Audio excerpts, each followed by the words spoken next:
오늘 본문은 읽어보신 내용대로 예수님께서 이 오병이어 사건과 또 치유하시는 사건이 이렇게 반복적으로 나타나는 것 같은 그런 인상을 받습니다. 그래서 똑같은 사건들을 이렇게 기록한 것이 아니라 전혀 다른 사건, 대상이 다른 그런 내용입니다. 유대인에게 있어서는 특히 유대인 관점에서 쓴 마태복음이라는 입장에서 볼 때에 유대인은 두 정인, 두 번 말함으로 말미암아 증거로 삼고 그것이 심판의 기준이 된다는 것을 볼 때에 본문은 같은 내용의 반복이 아니라 다른 내용인 것을 우리가 이해해야 합니다. 그래서 본문 21절에 보면 예수께서 거기서 나가사 두로와 시돈 지방으로 들어가시니라고 말씀하셨는데, 예수님께서 굳이 이스라엘에서 사역하시다가 거기서 나가셔서 이방 지역으로 들어가셔서 사역하신 이유가 무엇일까요? 평행구절인 마가복음 7장 24절에 보면은 잘 나와 있습니다. 예수께서 일어나사 거기를 떠나 두로 지방으로 가사 한 집에 들어가 아무도 모르게 하려 하시나 숨길 수 없더라. 이렇게 말씀하시면서 더러운 귀신 들린 어린 딸을 둔 여자가 예수님이 쉬시는데 모르게 하려는데 찾아온 사건들로 기록하고 있습니다.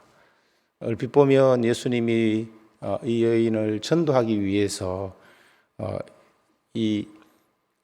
이방 땅 두로와 시돈을 방문한 것 같지만 사실은 그런 내용이 아니라 지나가려 했는데 뜻하지 않게 이방 여인이 찾아온 사건으로 기록되어 있습니다. 그리고 또 한 가지 더 기록해 볼 것은, 그럼 예수님이 이 두로와 시돈 이 지방을 찾은 또 다른 어떤 그 목적이 무엇일까요? 앞서 마태복음 11장 20절에서 24절을 보면은 예수님께서 권능을 가장 많이 행한 두로와 시돈이 회개하지 아니하므로 예수님이 책망하시면서 화 있을진저 고라신, 화 있을진저 베세다여, 너희에게 행한 모든 권능을 두로와 시돈에서 행하였더라면 그들이 벌써 베옷을 입고 제에 앉아 회개하였으리라. 내가 너희에게 이르노니 심판 날에 두로와 시돈이 너희보다 견디기 쉬우리라 라는 그런 말씀이 있습니다. 이 말씀을 두고 볼 때에 예수님께서는 앞서 본인이 선포하신 그 말씀을 성취하시기 위해서 오셨고, 그것은 앞으로 더 나아가서 심판 날에 이르기까지 심판의 기준으로 제시하고자 이렇게 방문한 것으로 이해할 수 있습니다. 두로와 시돈은 소돔과 고모라와 같이 심판의 상징을 말하는 그런 성읍들입니다. 예수님은 특히 이 마태복음은 유대인들을 1차 수신자로 대하면서 쓴 그런 글이기 때문에 이렇게 두로와 시돈 이방 지역을 방문해서 이렇게 이야기하는 것은 궁극적으로는 베세다, 그러니까 베드로나 빌립 같은 사람의 고향이었던 베세다 광야에서 오병이어의 기적을 일으켰던 그 유대인들을 책망하기 위해서 그렇게 하신 말씀으로 우리가 생각해야 합니다. 두로 사람, 시돈 사람, 이런 이방인들보다 너희가 더 패역하다, 너희가 더 악하다라는 것을 드러내주고 있습니다. 드로아 시돈 지방에 있는 이 이방 여인은 예수님을 영접하고 생명의 떡을 받아들이는데, 정작 유대인들은 생명의 떡을 멸시하고 또 배척하는 그런 너희들이라는 것을 이 수신자들로 하여금 드러내기 위함입니다. 그래서 본문에 이렇게 반복적인 내용 같이 질병이어 사건과 그리고 그 앞서 있는 이런 치유 사건, 치유 사역 이런 것들이 반복되는 그런 이야기가 아니라 철저하게 저자가 이렇게 재구성함을 통하여서 두 번이나 이렇게 말을 함을 통하여서 유대인들이 그들의 실상이 지금 어떠한 모습인지, 그들이 메시아를 이방인들도 영접하고 이방인들도 환대하는 이 메시아를, 언약의 성취자로 오신 이 메시아를 너희들이 어떻게 배척하는가라는 것을 보여주는데 초점이 있습니다. 그래서 이 본문의 그 첫째 단락을 우리가 철저의 단락을 이 여러 가지 흩어져 있는 부분으로 보여지고, 특히 두 번째의 그 산에서 치유하시는 사건은 또 장소가 갈릴리 호숫가입니다. 그리고 칠병이어의 기적을 베푸는 것은 또 광야입니다. 이런 것을 두고 볼 때에 이 본문을 어떻게 이해해야 되는가 참 많은 고심이 됩니다. 첫 번째 단락으로 나오는 이 드로아 시돈 이방 지역으로 들어와셨을 때에 예수님이 한 여인을 만나게 되고, 그 여인은 소문으로 들은 유대인의 메시아, 곧 주 다윗의 자손이여 나를 불쌍히 여기소서 하면서 예수님을 그의 딸의 아픈 그 귀신 들린 사건을 통하여서 예수님을 찾게 되고, 그 유대인의 메시아인 예수님을 구원자로 대하면서 찾아오게 됩니다. 예수님의 모진 말씀에도 불구하고 끝까지 겸손히 긍휼을 구하면서 유대인과는 전혀 다른 모습, 그렇게 냉소적으로 대하고 외면하는 듯한 그런 모든 것에도 불구하고 끝까지 예수님을 찾고, 또 그 예수님 앞에서 그의 긍휼을 구하는 그런 모습을 통해서 유대인과 대조시키면서 마침내 이 여인은 예수님으로부터 내 믿음이 크도다 라는 그런 칭찬을 듣게 되고, 자기의 소원인 그 딸도 치유함을 받는 사건이 기록되어 있습니다.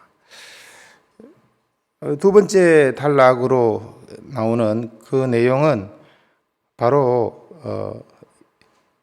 이 다윗의 자손 구세주가 이방인인 가나안 여인의 귀신 들린 딸을 치료했다는 소문을 듣고 수많은 이방인 병자들이 예수님이 계신 이 갈릴리 호숫가에까지 찾아오는 사건으로 기록되어 있습니다.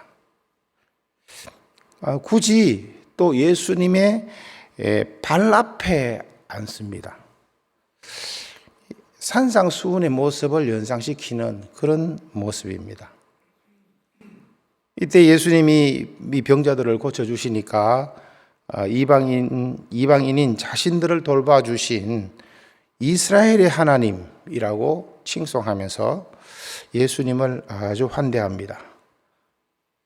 그리고 산에서 유대인에게 가르치시고 치유하시고 또 광야에서 먹이신 이 사건, 모세의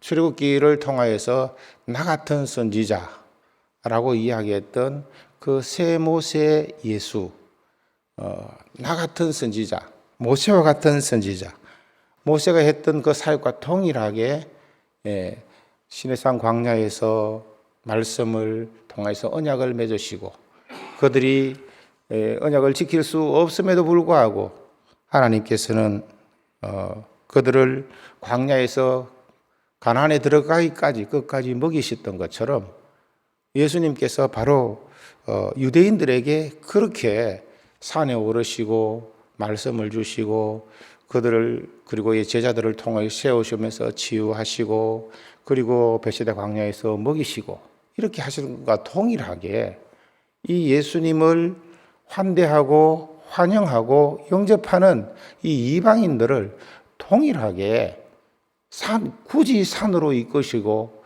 그곳에서 그들을 치유하시고 치유하신 그들에게 또 칠병이의 사건을 기적을 베푸셔서 그들을 먹이시는 사건으로 기록되어 있습니다. 그러니까 믿음의 내용이 똑같다는 거죠. 예수님을 메시아로 받아들인 그들에게 또 받아들이게 하기 위해서 치료하시고 먹이시는 그런 사건으로 내용으로 구성되어 있습니다. 이런 입장에서 볼 때에 본문에서 가장 강조하고자 하는 바는 유대인들도 메시아를 환영하지 않았는데 예수님은 바로 이 자신을 이렇게 환대한 이방인에게까지 이렇게 긍휼을 베푸시고 똑같이 그들을 구원을 얻을 백성으로 대하고 계시다는 사실입니다. 그래서 이것은 수로보네게 여인이죠. 이 가나안 여인, 이 여인에게 이렇게 치유의 은총을 베푸신 것은 성령 강림 사건 이후에 이방인에게까지 구원 사역이 본격적으로 펼쳐질 것에 대한 예표로 미리 맛보기로 보여주고 있는 것이라고 할 수 있습니다. 그래서 이 사건에서 강조하고 있는 이 유대인이 가졌던 이런 믿음을 가나안 여인이 가졌던 이 예수님에 대한 태도, 예수님이 큰 믿음이라고 소개하면서 소개했던 이 믿음을 여인만이 아니라 유대인에게서 더 나아가서 먼저 믿은 저와 여러분들 같이 예수님을 그렇게 대한다면 그게 주님이 바라시고 기대하는 바가 아닐까 묵상하고 생각해 봅니다. 자, 그렇다면 그토록 바랐던 예수님이 인정하신 이 여인에게 한 그 큰 믿음은 어떤 내용인지 간단히 살펴보기를 원합니다. 27절, 28절 보면 여인이 이렇게 대답합니다. 예수님이 이 여인을 거의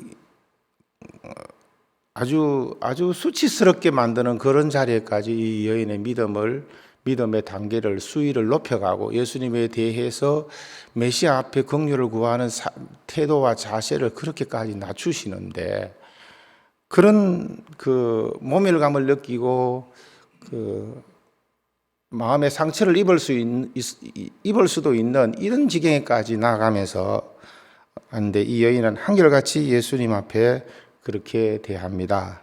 어쩌면 자기 자신의 문제보다 더 심각한 딸의 문제를 해결하기 위한 그런 아주 갈급함과 사모함 때문이라고도 할 수 있겠죠. 27절, 27, 8절 보면은 주여 올소이다마는 개들도 제 주인의 상에서 떨어지는 부스러기를 먹나이다. 이렇게 말할 때에 예수님께서 내 믿음이 크도다. 내 소원 되리라. 내 소원대로 되리라. 이렇게 예수님이 그 믿음을 인정하시고 칭찬하셨습니다. 여인이 고백한 것을 좀 더 자세히 살펴보면 예수님을 믿는 자가 가져야 되는 믿음의 본의 몇 가지를 볼 수 있습니다. 첫째, 주여라고 대답했습니다. 주여라고 불렀습니다. 주권이 자신에게 있는 것이 아니라 바로 예수님께 있다. 나의 주인은 당신입니다. 라는 그런 고백이죠.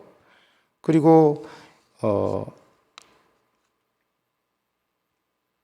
그리고 예수님께서 이스라엘의 집에 잃어버린 양 외에는 다른 데로 보내심을 받지 아니하였다라고 그렇게 말을 하고, 또 자녀의 떡을 취하여 개들에게 던짐이 마땅하지 않다라고 했을 때에 여인은 올소이다라고 말을 합니다. 이 무슨 말입니까?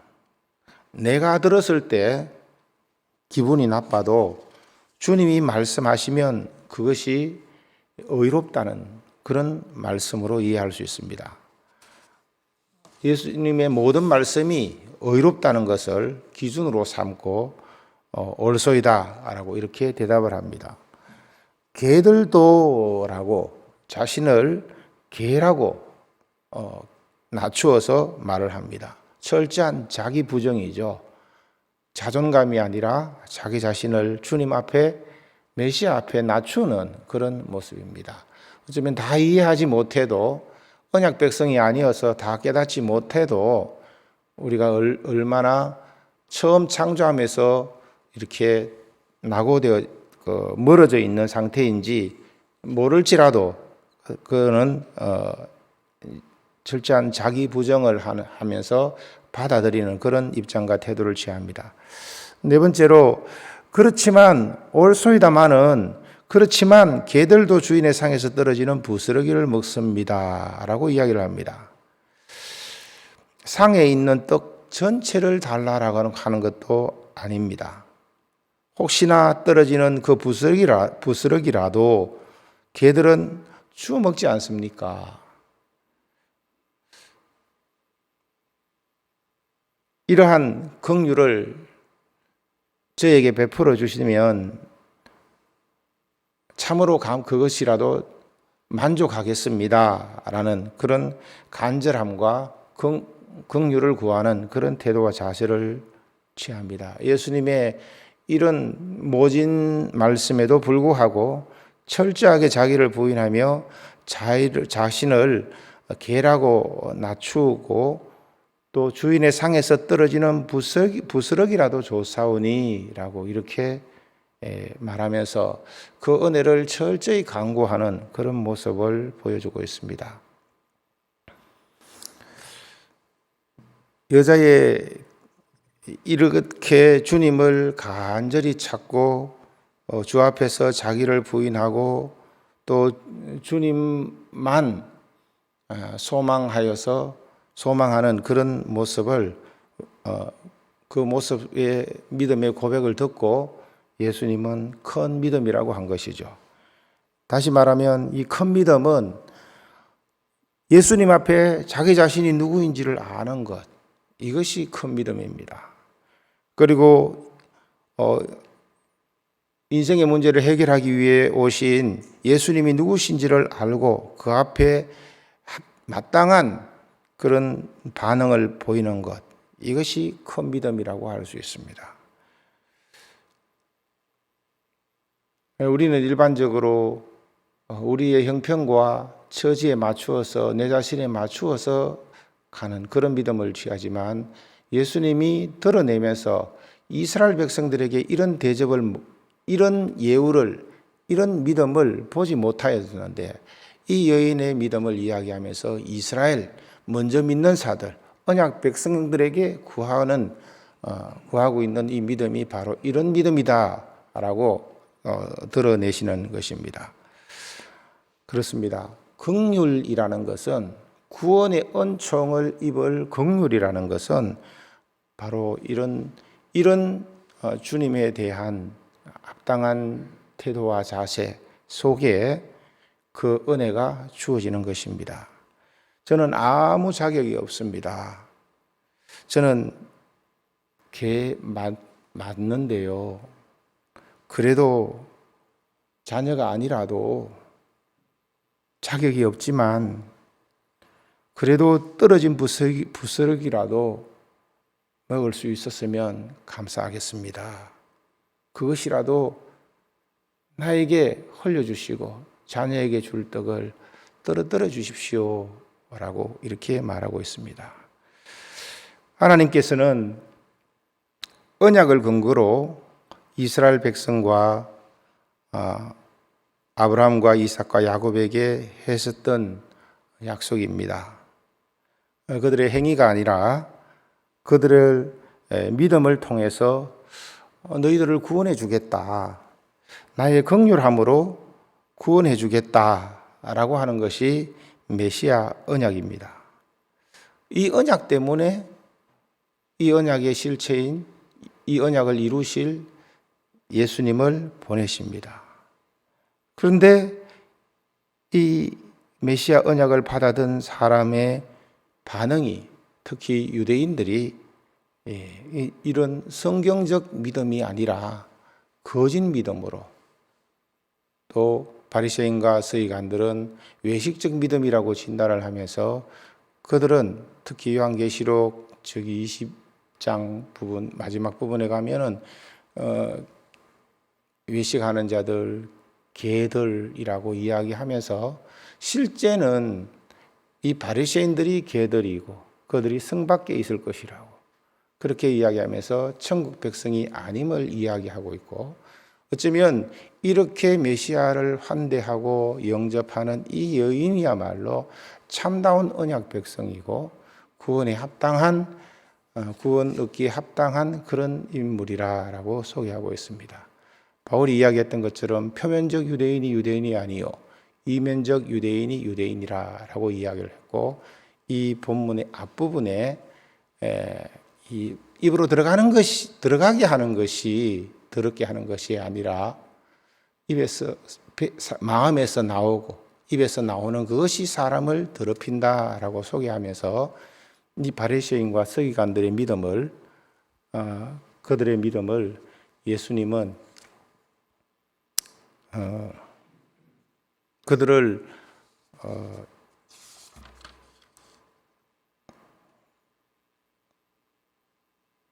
예수님은 맹인이라고 치부를 했습니다.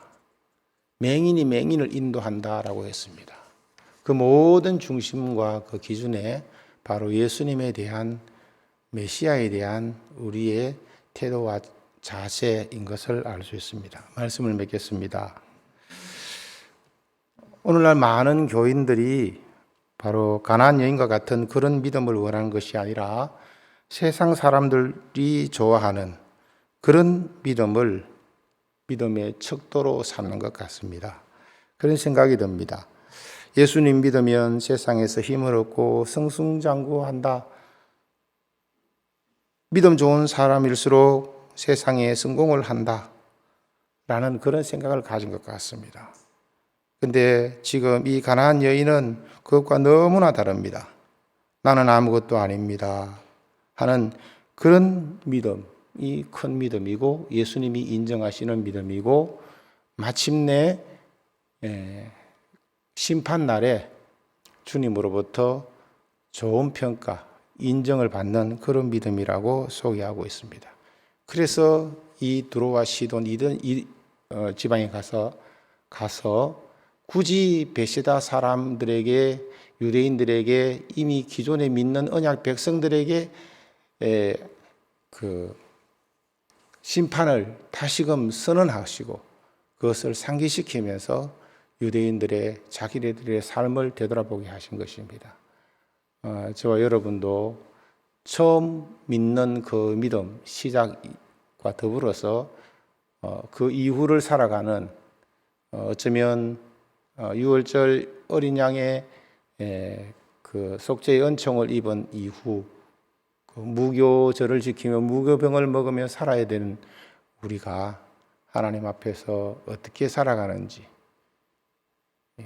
주님 앞에 설 때까지 그 믿음과 태도를 견지하며 살아갈 수 있는 우리들이 되었으면 좋겠습니다. 주님 가르치신 기도로 마치겠습니다. 하늘의